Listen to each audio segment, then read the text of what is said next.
Well, joining us now is Andersen, the new Executive Director of the United Nations Environment Programme. Thank you for joining us. You're coming in at a very crucial time for the environment, be it climate change or habitat loss. What are your priorities? All of the above and then some. The point is that I think at this time, the whole world is realizing how important our environment is. I'm here in beautiful Kenya, where clearly people know this, where a lot of actions have already been taken. And globally, we know now that we have to reach the 1.5 degrees. We have to reduce our carbon footprint. We saw recently that we are set to lose about 1 million species out of the nearly 8 million that we have. We can't let that happen. Pollution is a big issue, 7 million premature deaths. So the point here is everybody is now aware of this. The children are in the streets shouting, politicians are speaking in parliament, the media is talking. So I feel very blessed and lucky to come in to lead the United Nations Environment Programme at this time with this agenda. What we need to do now is to channel that energy into action on the ground.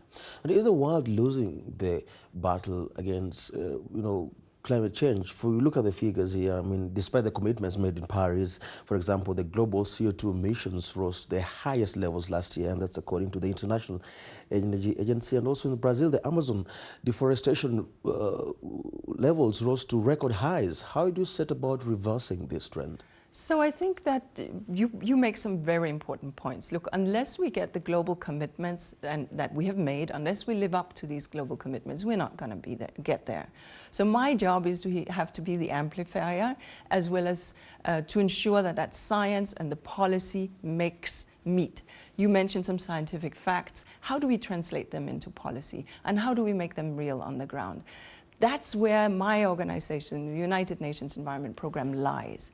And what we have to do through the many conventions that people have signed, through the United Nations Environment Assembly, where decisions get made, is to make sure that governments, people, media, and citizens in general follow through and demand those changes, implement those changes. Business has a huge role to play, as do the ordinary citizens in calling for those changes. My job has to be the amplifier and to try to lead the world in that direction. The Secretary General will be hosting a climate summit in September, precisely with heads of state, precisely because he wants to set the tone for and set the level of ambition for climate action now.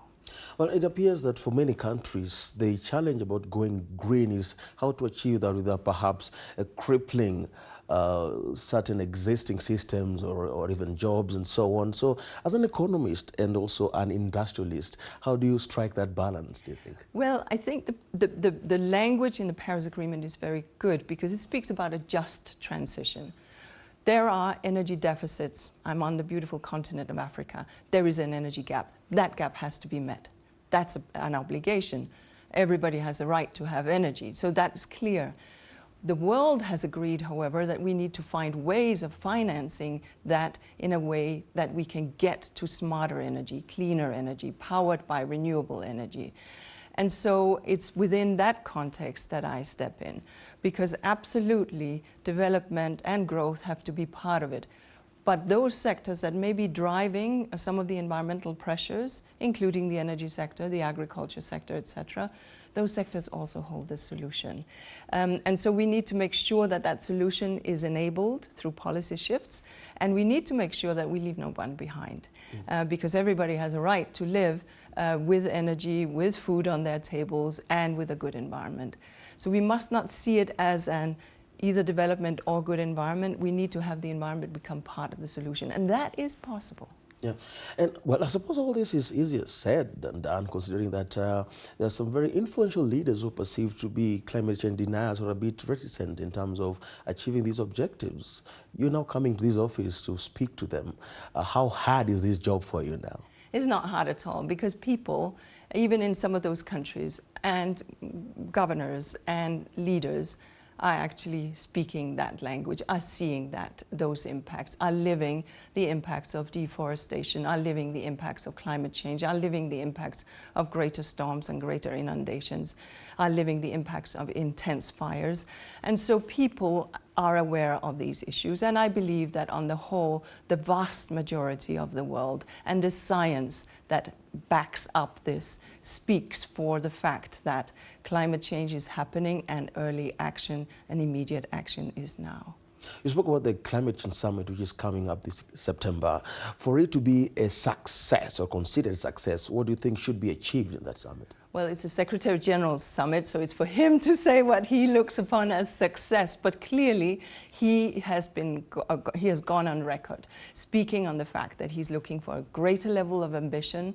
He looks upon this as the greatest crisis of our time, as he said during his recent visit to Fiji. And he has said that we need to find innovative solutions. He's talked about finding ways also to deal with carbon loads through taxation, but also in a broader setting, finding ways of empowering renewable energy. These are the kind of the solutions. And of course, and I'm here, nature-based solutions, investing in nature, investing in afforestation, investing in forest, investing in the coral reefs, investing in our mangroves, because they protect us. They are our boundaries, they are our carbon sources, our carbon sinks. So on the one hand dealing with energy, on the other hand protecting nature, whereby you also protect biodiversity, that has to be part of the solution. Let's bring it closer home. This is a country, Kenya, that has committed to for having fully sustainable energy by 2020, according to the president, but also a country that wants to start mining and processing coal, and there have been wide protests, which I'm sure you're aware of. What would be your initial thoughts or advice as the country debates this? Well, I think what we need to be mindful of, and this is a more generic answer maybe, is that we clearly need to exit from the highest polluting sources of energy. And we also need to be mindful of the fact that the Secretary General has quoted that we need to exit from coal. And so whilst we do need to meet the legitimate energy needs of populations where energy is not there, we need to find ways that are renewable. And I want to salute Kenya, actually, because you were one of the first countries where we saw investments in geothermal, in solar, off-grid solar, in wind. And so let's look at what that has taught us for the rest of the world. Kenya has a lot of lessons to share with the rest of the world. And let's see what other solutions there are. Because coal plants, once they are down, their lifetime is about 50 plus years. And that's something that we would seek to avoid in general. Well, you're taking over office after the resignation of Eric Solheim under less than pleasant circumstances. Now, how do you go about re-establishing the reputation and enhancing the credibility of your office and that of UN environment in general? Well, I will say that at this point, there's a fantastic staff.